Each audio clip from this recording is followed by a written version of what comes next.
okay, we're with Dave. I'm talking watches. We're talking. Dave's the super collector. He doesn't really want to big note himself because it's poor taste. And Dave, Tudor.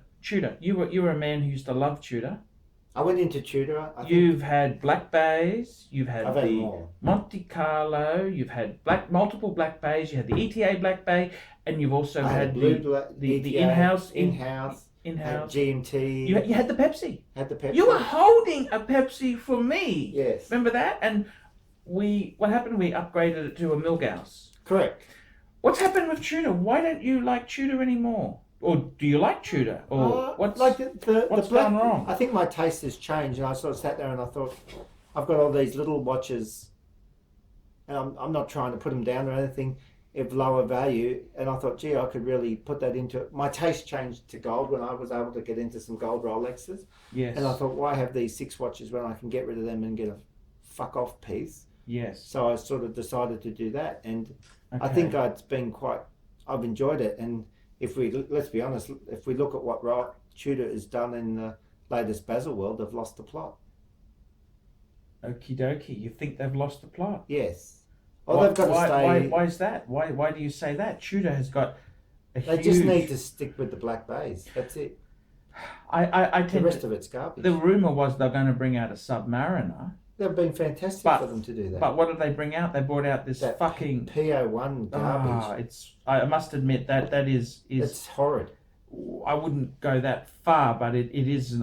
I remember I had a Hydronaut. Don't ever forget that. Oh yeah, that was terminal as well. And that two-tone. So yeah. What do you think? Is Tudor a good investment? If you No, not as an investment. I understand Tudor's a very good. Look, the problem watch. is, let's be honest. Tell me if you agree. Rolex watches for the average Australian, with mortgage house prices the way they are, having a wife, two kids, yeah. how any Rolex is going to be for a decent sports Rolex. What are you looking? High single digits, like 8, 9, 10. But then if you want to go into the iconic subs, it's over 10. Yeah, over 10. Do you think Tudor is a good thing for a man to get? If you can't afford a Rolex, of course. If I was going to buy something other than Rolex, buy the sister brand, which is Tudor. But only the Black Bays. The rest is complete garbage. I don't believe in these fashion brands like Frank Miller. I know you just sold one on your channel. Yes. I fucking hated it. I thought Yes. it was horrid, but Yes. everything sells for a thing. Tags, I hate. You had the Monaco. That was a nice watch, but it was a Salida movement. So that sort of pissed me off a bit, right or wrong. You had Breitling. You loved Breitling. I loved Breitling for a very short time until I turned the bezel. You broke my bezel. No, I didn't break your bezel. No, it's got a certain knack to turning. It's but a bitch. it's It's just a bitch. not the quality. I had a Navi timer as well. Yes, you did. B01 Navi I time. fucking lost money on that. But You lost money on it? Yeah. I told you not to fucking get out. Remember that? I told you. I said, don't do it. It was an in-house one, but it was a cool watch. What's that thing under your bed there, if you don't mind me asking, Dave? Is it a vibrator? No, it's a wheel. Sorry. Vibrator. Sorry. Are you serious? I thought it was a black... Okay, don't worry. Dave, I wanted to ask you, so Tudor, are you a Tudor man? I respect Tudor for the Black Bay range. The rest of it's garbage. Tell me this. What do you think the average Australian, because we're in Australia, you can't talk for other countries, do you think Rolex is too expensive? Can a man get a Rolex or you think... He can save up for a period and get himself one Rolex and... But you understand, he goes to the boutique, there's no subs, there's no steel. So there's no GMTs, there's no Explorers, there's no... What should he do? He goes to a second-hand dealer. He's got to go to a second-hand dealer and just buy. What do you think? If you're a man, you're just into the hobby, you looked around and that, what would you buy? What do you think the one watch you can have to see you through many years? What would you buy with your knowledge? And if money was an issue, so let's say you had a budget and you couldn't go over, let's say around 10. Around 10k. For 10 Australian, that's about $7 US. A pre-ceramic sub. Date or two no line. date? 2-line, No no date. date. No Simple date. Okay, watch. so it's a simple, good piece. Yes, I would buy that. What else? Tell me some other recommendations. First watch for a man. So I think the pre-ceramic sea dwellers Yes. are very nice watches. I think out of the modern ones, well, 10 gets you nothing other than, I like the Air King. The modern Air King. I like that. Yes, which, by the way, guys, you're holding an Air King for me. Yes. I've put a hefty deposit down. Yeah, when you pay the rest, you get it. Until then, you can fuck off. Well, hey, that's just how it is, Dave. It's okay. So I think that's a very nice watch. That's a good watch for a man. Yes. The Milgauss, I think you've got the Milgauss. I've That's got a the very Milgauss. nice one. That's now starting to jump in price a little bit, but I think that's a good watch. I think Explorer 1? Explorer 1, yes. I had an Explorer 1 that You sold to me. sold to you, and that's very nice. I don't really like the Explorer 2s, if I was honest. I've been through them. The 40 or the 42? Both. I've had both. Okay, you don't like them. They're nice watches, but I sort of sit there and think, if you're going to spend that much money on a Explorer 2, spend that little bit more for the iconic Submariner. That's my own personal opinion. Yeah. And I think the only advice I give is don't chase the hype of the modern Rolex bubble. I think is the Batman, the Hulk. They're great watches, but you're going to have to hold those for, if you want it and you can afford it and it's the only watch you get, go ahead and buy it. There's no problem with that. You're just paying a very high premium for it. And Batman's, I bought a Batman over 12 months ago and I got a discount on retail. That shows you, and now the market is over 20,000. It's nuts. So if a man wanted to buy his first Rolex, is there anything wrong with buying a steel Datejust, for example? If he likes it. What about an Oyster Perpetual? You know, like a... Yeah, if he buys... Do you think he should pay more? Let me ask you this. I did a review several months ago. Mm-hmm. The guy bought an Oyster Perpetual. Yeah. I think it was, what's the size of that? 39 mil, I think. 39. They got 36 and they got 30. It was 39. Well, you don't buy 36. That's the first thing. No, you don't buy any man's watch in 36. Okay. Unless you're a small little Asian with a small wrist. Okay. Which is fine. Now, he bought the Oyster Perpetual, beautiful watch. Yeah. And he says to me, should he have paid a bit more and got the Explorer 1? Just a little bit more. He's almost there. What do you think? That's an easy answer, yes. Oh, well, we're asking you. You're the expert. Sorry, we're asking you. Yes. Yes. No, that's what we're saying. I think if you can always... Because my advice to him was, if you've already bought the Oyster Perpetual, he's going to sell it, then... I said, if you've already got it, don't sell. Yeah, but if you were starting from scratch and if you can put a little bit more in... Save a little bit more to get that next model up, always, yes. Okay. But at some stage you can't keep saying that because you'll never buy. What do you think? First watch for a man, is it acceptable to have an Omega Speedmaster Man on the fucking moon? Yeah. The manual wind? I have one, but mine's a bit vintage. That's a great watch. That's a very nice watch.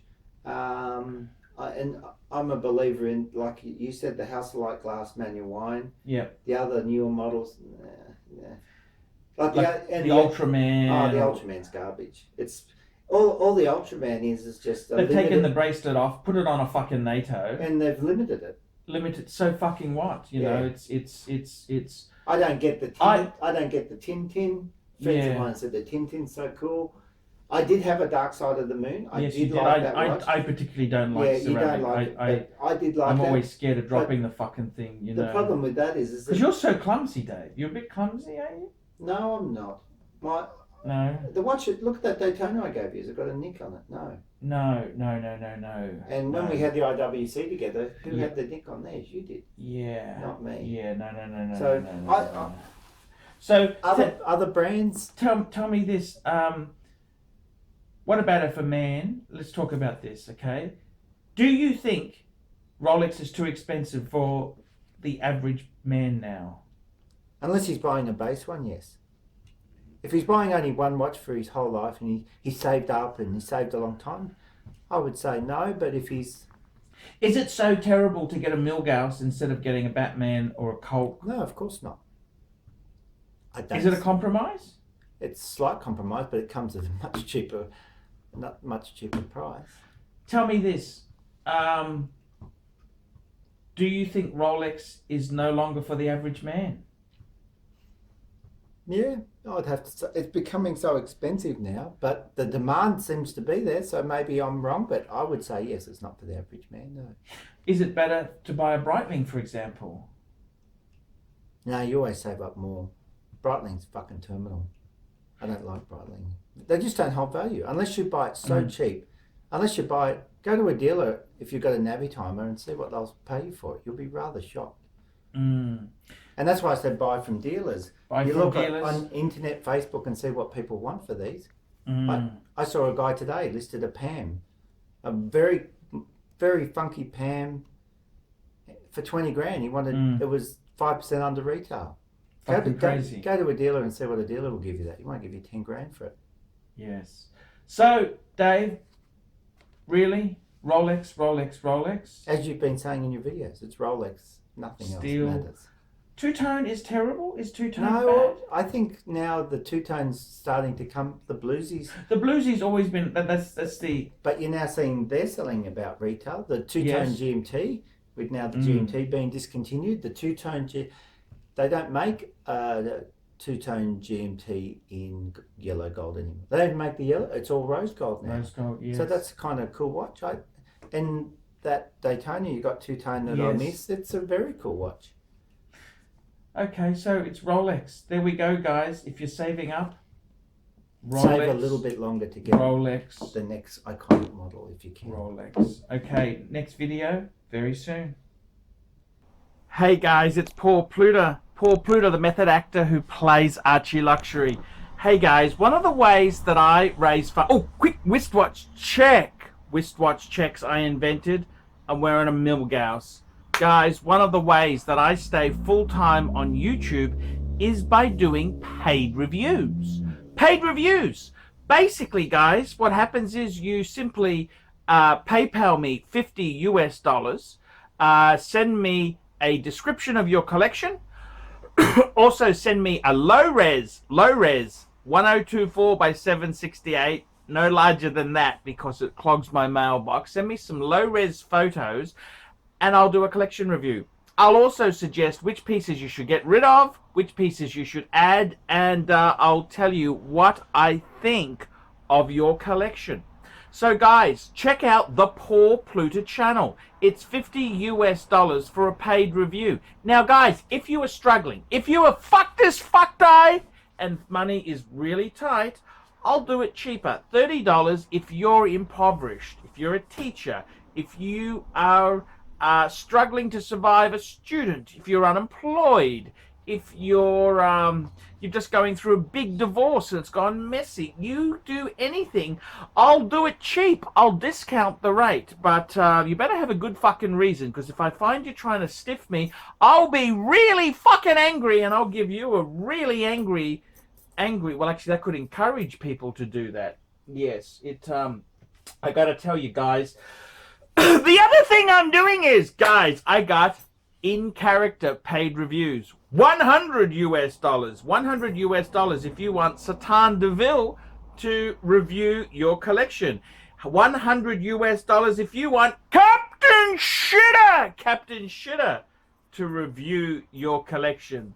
We've also got other characters, Daryl the plumber, and we've also got Trev the ANZ bank guy. So guys, if you want an in-character paid review, 100 smackaroonies. Obviously guys, also extra donations and extras and premium reviews are $200 US. Premium, you've got the word premium in the review. Now guys, when I do the review, you must tell me whether it's okay or not. If you want your name in the title, tell me. If you want your name, ArchieLuxury or Archibald Chesterfield, in the title, tell me you want it in the title and I'll put it in the title, because sometimes often people, they want their friends and other people to see that they've actually had the prestige of a paid review on the Paul Pluta channel. Guys, this video is on the ArchieLuxury channel. It's also on the Paul Pluta channel. Make sure, if you all haven't seen my Paul Pluta channel, jump across. I got a couple channels. Look at the side. I got ArchieLuxury live streaming. That's where all my live streaming videos It's my weekly. Friday night and Saturday night, I do live streaming. It's American times because that's the biggest market, fuckers. I've also got Paul Pluta channel paid reviews and general watch content. I got ArchieLuxury Corporate. It's my more professional, well, actually, they're not that professional. It's my more focused wristwatch content videos. So that's a good thing to watch. The other thing I do is too, fuckaroonies! The other thing I do too is I've also got, so we've got Paul Pluta channel. We've got ArchieLuxury channel, ArchieLuxury's general debauchery. Paul Pluta is paid watch reviews and watch content. ArchieLuxury Corporate is more professional videos. We've got ArchieLuxury live streaming, and we got the QR rail fail, because those sons of bitches, they deserve a good kick up the fucking ass. I ain't going away. I got a channel just to get those cunts some payback. Those sons of bitches wanted to jail me. Well, I ain't fucking disappearing. So, guys, that's the way it is. It's all happening. ArchieLuxury, Paul Pluta, ArchieLuxury Corporate. Sign up to all of them. Please do that and get a paid review done. And you'll just enjoy it. It'll be fantastic, and your life will be so cool. Paul Pluta signing out, fuckers.